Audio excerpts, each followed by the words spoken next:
Pelajaran matematika kita hari ini adalah membaca data dalam bentuk diagram batang dan diagram garis.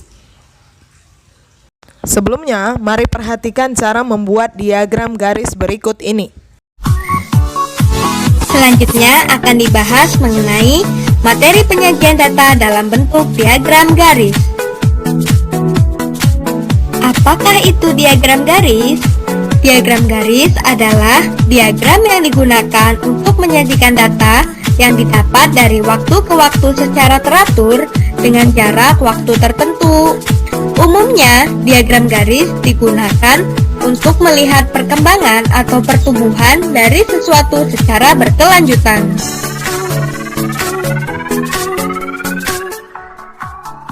Sebagai contoh, di sekolah, Lani dan teman-temannya akan melakukan penimbangan berat badan. Penimbangan berat badan tersebut dilakukan dengan tujuan untuk mengetahui perkembangan kesehatan siswa. Lani memiliki catatan berat badannya selama 5 tahun, yaitu mulai usia 7 tahun hingga 11 tahun. Berikut ini adalah catatannya.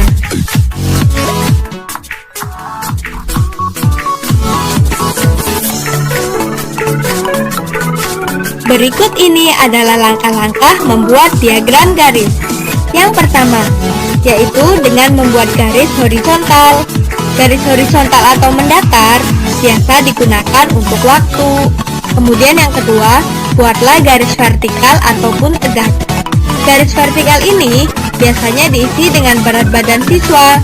Kemudian yang ketiga, buatlah titik-titik pasangan antar umur dan berat badan, misal 7 dan 25.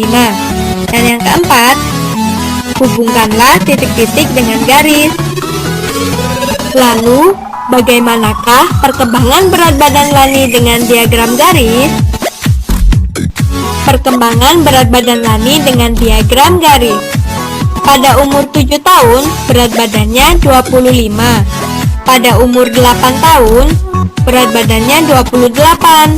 Kemudian pada umur 9 tahun, berat badannya 32. Dan pada umur 10 tahun, berat badannya 33.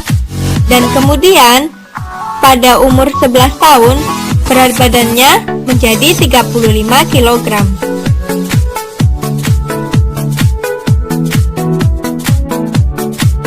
Membaca data dalam bentuk diagram batang.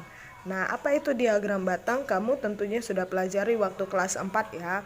Nah, coba lihat kamu bukunya di halaman 118 buku SPS Matematika. Coba lihat diagram batang yang disediakan di gambar ini. Ini adalah diagram batang nilai ulangan matematika siswa kelas 5. Nah, bagaimana membaca informasinya? Perhatikan yang di kotak sebelah kirinya. Nah, lihat yang nilai itu yang ada di garis mendatar atau di sumbu X biasa ya. Nilainya ada 6, 7, 8, 9, 10 yang ini ya. Nah, dari nilai inilah kita mengambil informasi. Yang mendapatkan nilai 6 berapa orang? Lihat diagram batangnya berhenti di mana. Nah, banyak siswanya ada di sebelah kiri, yang vertikal ya. Banyak siswanya dengan interval 0, 2, 4, 6, 8, 10, 12. Nah, dia buat kelang-kelang 2.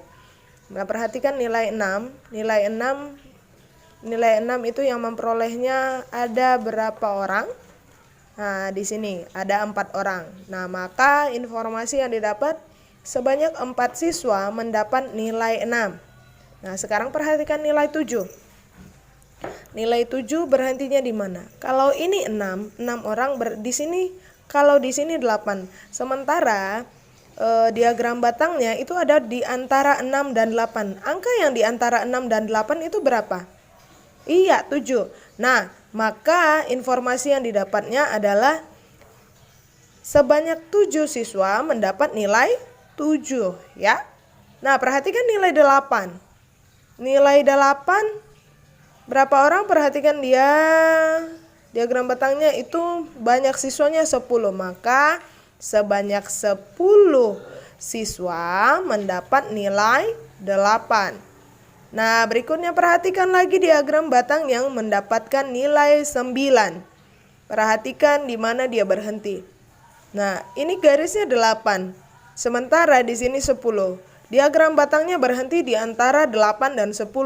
Angka yang di antara 8 dan 10 itu adalah angka 9. Maka sebanyak 9 siswa mendapat nilai 9. Sekarang kita lihat ke nilai 10. Lihat nilai 10. Coba kamu perhatikan nilai 10. Dia berhenti di antara 4 dan 6. Angka yang di antara 4 dan 6 itu adalah 5. Maka yang mendapat nilai siswa yang mendapat nilai 10 itu adalah 5 orang. Berarti sebanyak 5 siswa mendapat nilai 10. Oke, good. Nah, sekarang perhatikan. Diagram batang ini disebut diagram batang tunggal. Nah, ada yang namanya dikatakan dengan diagram batang ganda. Diagram batang ganda itu bentuknya seperti ini. Dibedakan dengan warna biasanya ya untuk memudahkannya. Nah, biasanya diagram ini biasanya membedakan jenis kelamin. Nah, lihat contoh diagram batang berikut. Nah, membaca informasi dari diagram batang tunggal bisa juga kita gunakan untuk membaca menjadi dasar membaca diagram batang ganda. Nah, perhatikan diagram batang berikut. Nah, disajikan dalam bentuk ganda. Data banyak siswa SD Mekar. Siswanya itu berarti terdiri dari laki-laki dan perempuan ya kan? Nah, laki-laki dan perempuan. Perhatikan datanya berikut. Laki-laki berwarna ungu. Nah, yang perempuan berwarna hijau. Untuk membaca informasinya, perhatikan warnanya. Sudah dibuat keterangannya dengan warna berikut. Nah, ingat ya, kalau untuk jumlah banyaknya itu ada di sebelah kiri. Kalau untuk biasanya itu kelas, nilai yang dihitung nilai biasanya itu dibuat di sebelah bawah ya, yang horizontal. Nah, untuk angka ini disesuaikan. Kalau di sini 0, di sini 5, berarti interval atau jarak untuk setiap membuat angkanya itu 5. Berarti ke sini langsung 10. Jangan 6. Berarti harus 5 ya. 0 5 5 berarti ini kelipatan 5. Berarti semuanya di sini adalah jaraknya 5. Bisa dibuat dengan 0 1 2 3 4 5 6. Bisa, tapi kalau jumlah atau banyak siswanya banyak, nanti di bukunya nggak muat, ya, gitu ya. Nah, perhatikan diagram batang berikut. Oke, nah lihat di sini adalah data siswa kelas. Ini lihat ya kelas. Maka kelas 1 siswa yang laki-laki berapa orang? Ini 10. Kalau ke sini 15, berarti ke sini lihat dia, berarti hanya sedikit jaraknya dari angka 10. Berarti ini 11. Ya, laki-laki kelas 1 itu 11. Kelas 2. Oke, jangan dulu ke kelas 2. Yang perempuan di kelas 1 itu lihat 20 orang. Maka untuk membaca informasinya, banyak siswa laki-laki kelas 1 ada 11 orang dan siswa perempuan ada 20 orang. Begitu juga untuk membaca di kelas 2, kelas 3, kelas 4, kelas 5, dan kelas 6. Mulai dari, kalau di sebelah sini dimulai dengan laki-laki, berarti mulai dari informasinya laki-laki dulu gitu ya. Nah, bisa ya.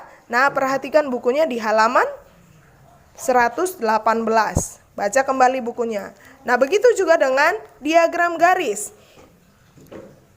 Ya, diagram garis itu sama juga. Cara pembuatannya dengan diagram batang. Diagram garis juga ada yang di sebelah horizontalnya atau yang mendatarnya itu biasanya keterangannya. Bulan keberapa, kelasnya. Nah, pokoknya ingat kalau untuk membuat diagram itu mau diagram baris atau diagram garis atau diagram batang, itu jumlah atau angkanya itu di sebelah kiri. Ingat ya. Nah, cara membuatnya sama.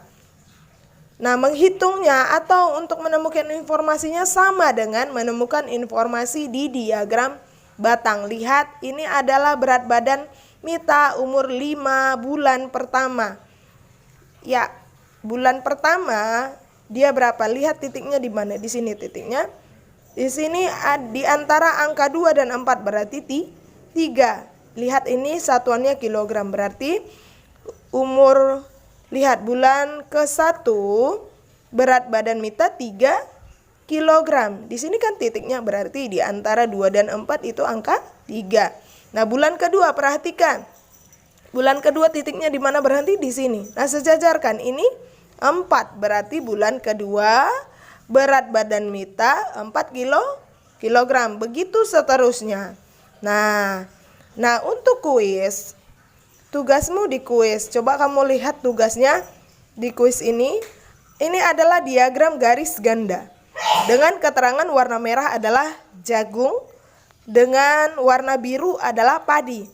Nah, kamu bandingkan hasil panen jagung dan padi berdasarkan diagram tersebut. Caranya, buat seperti yang ini. Ya, buat seperti diagram batang ganda ini. Nah, cara membandingkannya adalah kamu lihat, kamu jumlahkan dulu. Ya, dijumlahkan dulu.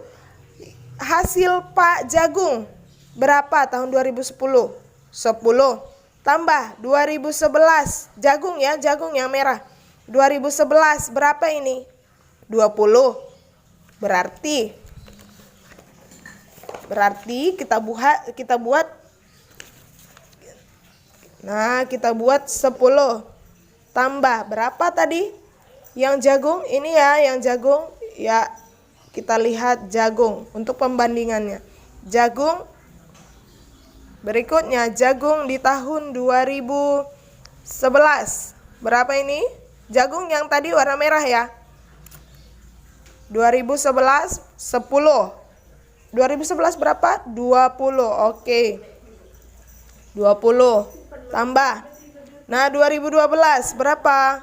2012 lihat, sejajarkan 15. Tambah 2013. Perhatikan 2013 di mana titiknya? Di sini. Di 30. Nih, tambah. Nah, yang terakhir di 2014. Perhatikan di mana berhenti titiknya. 2014 itu 25 kuintal. Nah, sekarang kamu jumlahkan berapa untuk jagung? 10 tambah 20 tambah 15 tambah 30 tambah 25. Berarti 30 tambah 15 45, 45 tambah 30 75, 75 tambah 25. Berarti 100 kuintal karena satuannya di sini adalah kuintal. Nah, begitu selanjutnya kamu buat untuk padi. Kamu jumlahkan berapa tambah berapa tambah berapa tambah berapa. Ini kan ada 5. 1 2 3 4 5. 1 2 3 4 5. Nah, jumlahnya berapa kuintal? Oke, bisa ya dibandingkan. Itu cara membandingkannya. Nah, pertanyaannya kan gini. Bandingkan banyak hasil panen jagung berdasarkan diagram. Yang kedua, tulis informasinya. Informasinya sama dengan seperti membuat informasi pada diagram batang ganda. Bisa diikuti ya? Oke, nah sekarang kerjakan di buku PR-nya.